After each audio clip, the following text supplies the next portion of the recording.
APR Group, 2 and 3 BHK premium apartments at Patancheru. Comfortable pricing, GHMC and RERA approved. Sir ఈ రోజు అంటే internet వచ్చింది, YouTube వచ్చింది, Google వచ్చింది, క్రోమ్ వచ్చింది, దేశ విదేశాల గురించి కూడా వార్తలు తెలుసుకోవడానికి ఒక ఛానల్ ఉంది ఈ రోజున. కానీ అప్పట్లోనే మీరు ఇన్ఫర్మేషన్ ఎలా తీసుకునేవారు? అసలు షాడో ఏదైనా అడ్వెంచర్ చేయాలనుకున్నప్పుడు ఏ ప్రదేశంలో చేస్తుంది అనేది ముందర డిసైడ్ చేసుకునేవాడిని. మ్యాప్ని దగ్గర పెట్టుకుని అక్కడ ఏ దేశం ఉంది, ఓకే. మద్రాసులో ఉండగా నేను అమెరికన్ కాన్సులేట్ లైబ్రరీలో మెంబర్ని. నేను అక్కడికి వెళ్ళేవాడిని. వెళ్ళేసేసి కూర్చుని రైటర్ అంటే చెప్పాను కదా, మద్రాసులో గౌరవం, అది ఆ కాన్సులేట్లో కూడా విపరీతమైన గౌరవం ఇచ్చేవాళ్ళు. ఏం కావాలి మీకు? నేను చెప్పేవాడిని, ఇది నా సెటప్, నేను ఇట్లా రాయదలుచుకున్నాను, I want to know about everything about this country.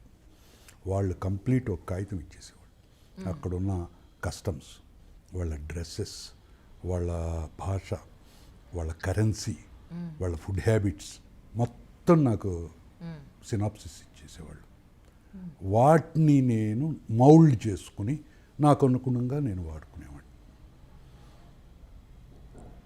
పాకిస్తాన్లో ఒక పాకిస్తాన్ బ్యాక్గ్రౌండ్లో ఒక నవలలు, ఒకటేంటి చాలా నవలలు రాశాను నేను.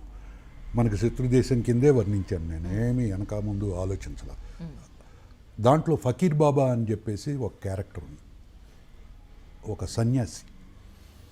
ఆ క్యారెక్టర్ని క్రియేట్ చేసినప్పుడు ఆ క్యారెక్టర్ నోటి వెంట చాలా మంచి మాటలు వస్తాయి. మన సాధువులు ఇప్పుడు ప్రవచనాలు చెబుతున్న వాళ్ళలాగా కాదు, చాలా మానవత్వంతో కూడిన మాటలు వస్తాయి. అయితే వాటిని ఆ రిలిజియన్కి సంబంధించి వాడచ్చా వాడకూడదా అనేది నాకు డౌట్ వచ్చింది.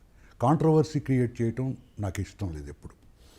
సో 1000 లైట్స్ ఏరియాలో, అంటే ఇప్పుడు జెమినీ ఫ్లైఓవర్ ఉంది, దాని ముందర 1000 లైట్స్ మాస్కియో అని ఒక మసీద్ ఉంది. ఆ మసీద్కి వెళ్ళి నేను ఆ ముల్లాని కలిశాను. కూర్చుని నేను ఇదిగో ఇట్లా ఇది రాయదలుచుకున్నాను, ఈ క్యారెక్టర్ని క్రియేట్ చేయదలుచుకున్నాను, వీడు ఇటువంటి డైలాగ్స్ చెప్తూ ఉంటాడు, చెప్పగలడా, చెప్పచ్చా, అబ్జెక్షనబులా అని అడిగాను. ఆయన మొట్టమొదటి క్వశ్చను, నాకెంత వయసు ఉంటుంది అని అడిగాడు. ఆయనకి 50 సంవత్సరాలు ఉంటాయండి. 82, నేను 82 సంవత్సరాలు. ఎందుకు ఇంత ఆరోగ్యకరంగా ఉన్నాను అంటే, ఐ ప్రాక్టీస్ యోగా. అంటే నాకు అర్థమైపోయింది, ఈయన నేను అనుకుంటున్న పద్ధతిలో కాకుండా ఈయన మన స్క్రిప్చర్స్ని ఫాలో అవుతాడేమో అనే డౌట్ వచ్చింది నాకు. వచ్చి చెప్పండి అన్న. అసలు ఖురాన్ తర్వాత ఇంకా బోల్డెని గ్రంథాలు ఉన్నాయి. అంటే ఖురాన్కి వ్యాఖ్యానాలు లాంటివి. ఈ రిలిజియన్కి సంబంధించి మాట్లాడే వాళ్ళు ఆ గ్రంథాలు చదివి ఉండరు. అవి చదివితే మానవత్వం అనే పాయింట్ ఒక్కటే మిగులుతుంది. మిగతావన్నీ అవసరం కొద్దీ మనిషి ఏర్పరచుకున్న నిబంధనలు. ఫకీర్ అనేవాడు అన్నిటినీ వదిలేసి మనిషి సుఖంగా ఉండాలి, మనిషికి మనం సహాయం చేయాలి అని తిరిగే ఒక దేశ దిమ్మరి. కాబట్టి వాడి నోటమ్మట మనిషి మంచితనానికి, మనిషి సుఖజీవనానికి కావాల్సిన డైలాగ్ ఏది చెప్పించినా కూడా యాక్సెప్టెడ్. ఎవళ్ళు క్వశ్చన్ చేయలేరు, నువ్వు రాసేయి అని చెప్పేసి. భగవద్గీత, బైబిల్, ఖురాన్ వ్యాఖ్యానాలు చదవండి, 3 ఏ డిఫరెన్స్ ఉండదు. మిగతావన్నీ వ్యాఖ్యానాల్లో దాన్ని వీళ్ళు అర్థం చేసుకున్నట్టుగా అర్థం చెప్పి వేరేగా పక్కదారి పట్టించటమే అవుతుంది అని చెప్పి అన్నాడు.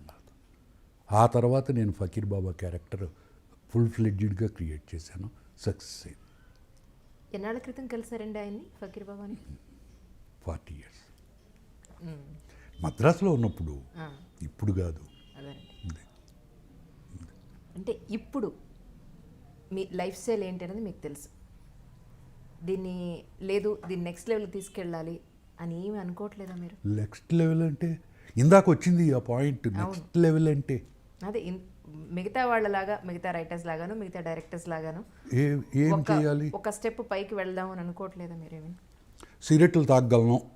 సిగరెట్ తాగటం ఎట్టాగో నాకు తెలుసు. మీకు ఎవరికైనా నేర్పించగలను, మీకు కాదు, ఎవరికైనా నేర్పించగలను.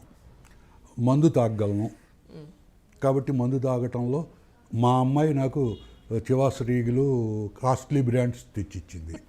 కానీ ఆ బాటిల్స్ అందరికీ ఇచ్చాను, నేను తాగలేదు. తాగగలను. మా అమ్మాయికి కారు ఉంది, కావాలంటే ఆ కారులో తిరగగలను.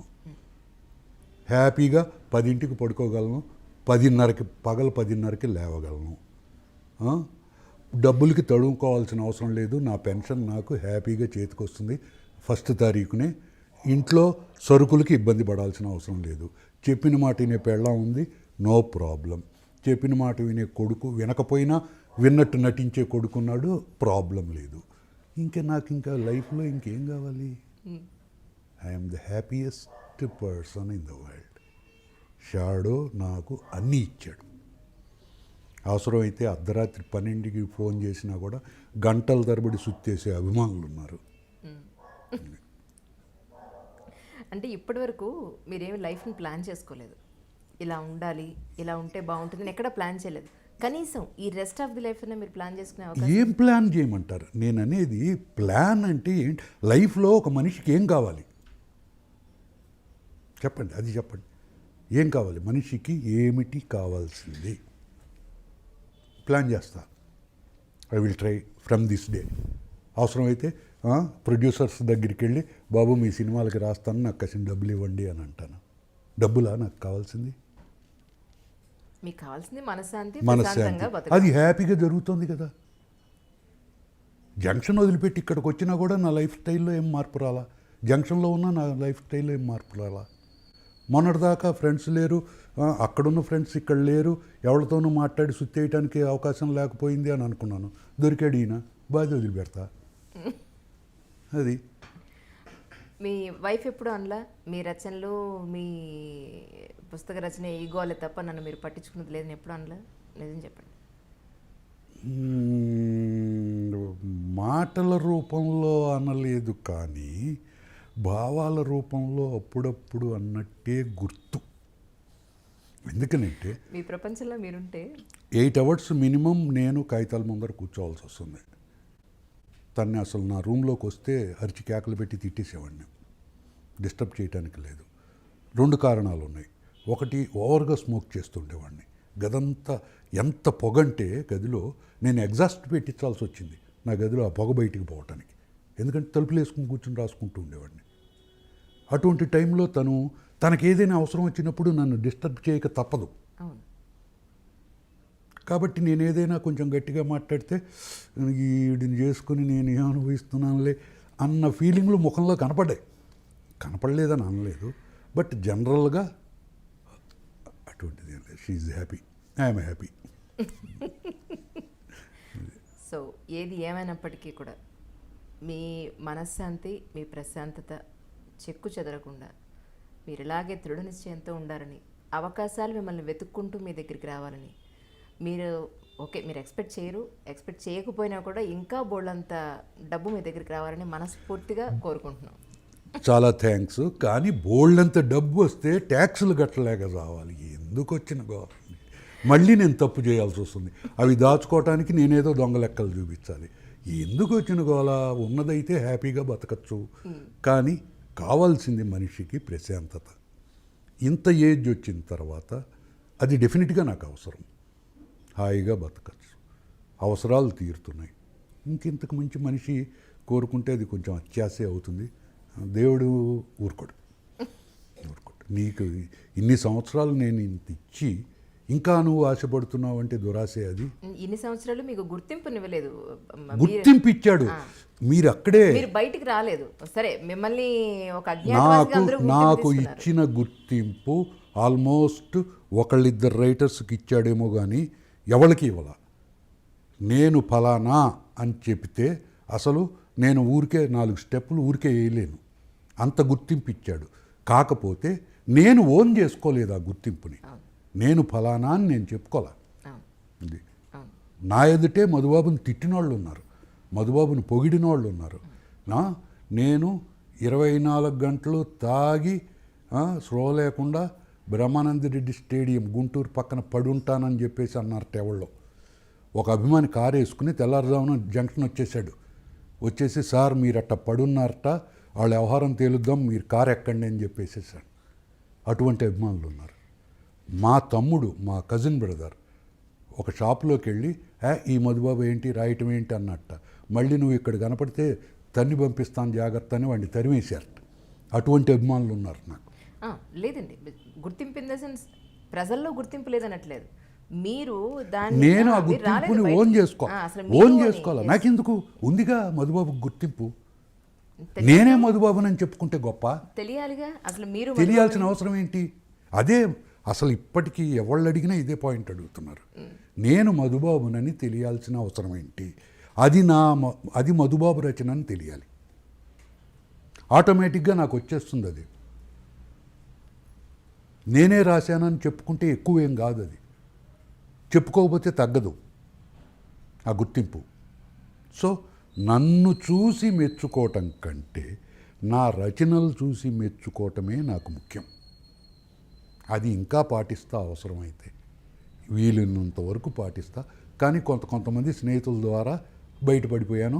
ముఖాలు ఇప్పుడు టీవీలో కనపడతాయి, బుల్లో కనపడతాయి, ఫోటోల్లో కనపడతాయి. కానీ ఒకటి సార్, చాలామంది అప్పటి నుంచి రచనలు రాసిన వాళ్ళు వాళ్ళ దారుల్ని కొంతవరకు మార్చుకున్నారు. అంటే ఇంతకుముందు కథలు రాసిన వాళ్ళు ఇప్పుడు పర్సనాలిటీ డెవలప్మెంట్ అనండి, లేకపోతే అలా ఇతరత్ర వేరే రంగాల్లోకి వెళ్ళడం జరిగింది.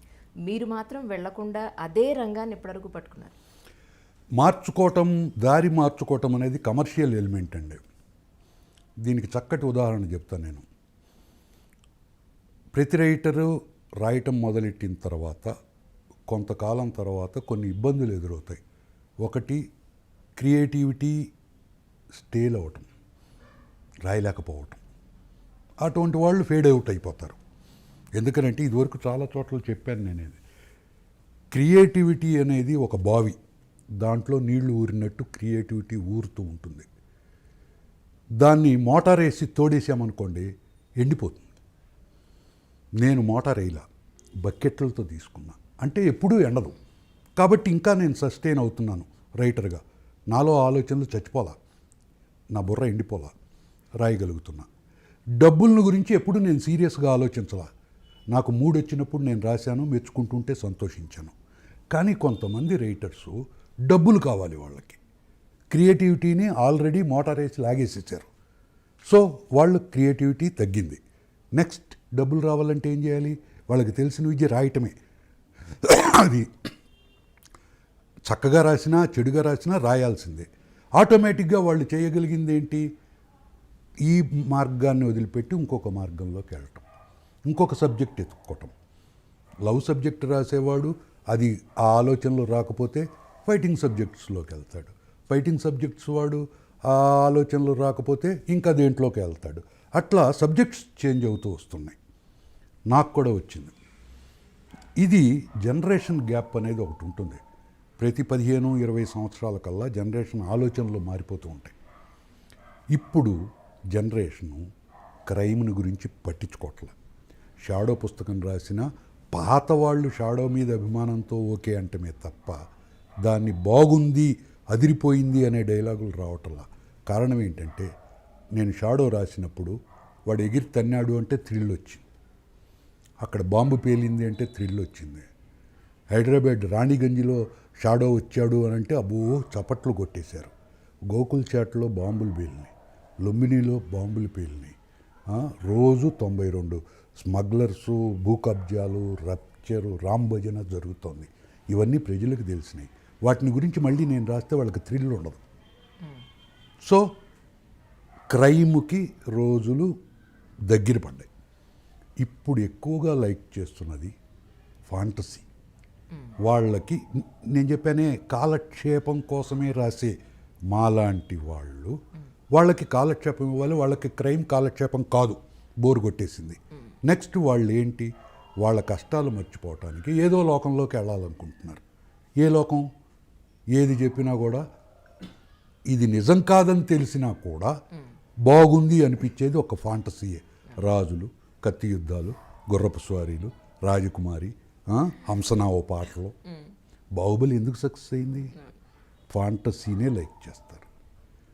ఆఖరికి మొన్న వారం రోజుల క్రితం మా పబ్లిషర్ ఫోన్ చేసి ఏం రాస్తున్నావు, షాడో పుస్తకం ప్లాన్ చేస్తున్నాను, తర్వాత ప్లాన్ చేద్దు కానీ మంచి ఫాంటసీ రాయని ఫోన్ చేశాడు. ఏంటంటే లాస్ట్ బుక్ నాది రిలీజ్ అయింది, మరకత మంజూష అని ఒక ఫాంటసీ.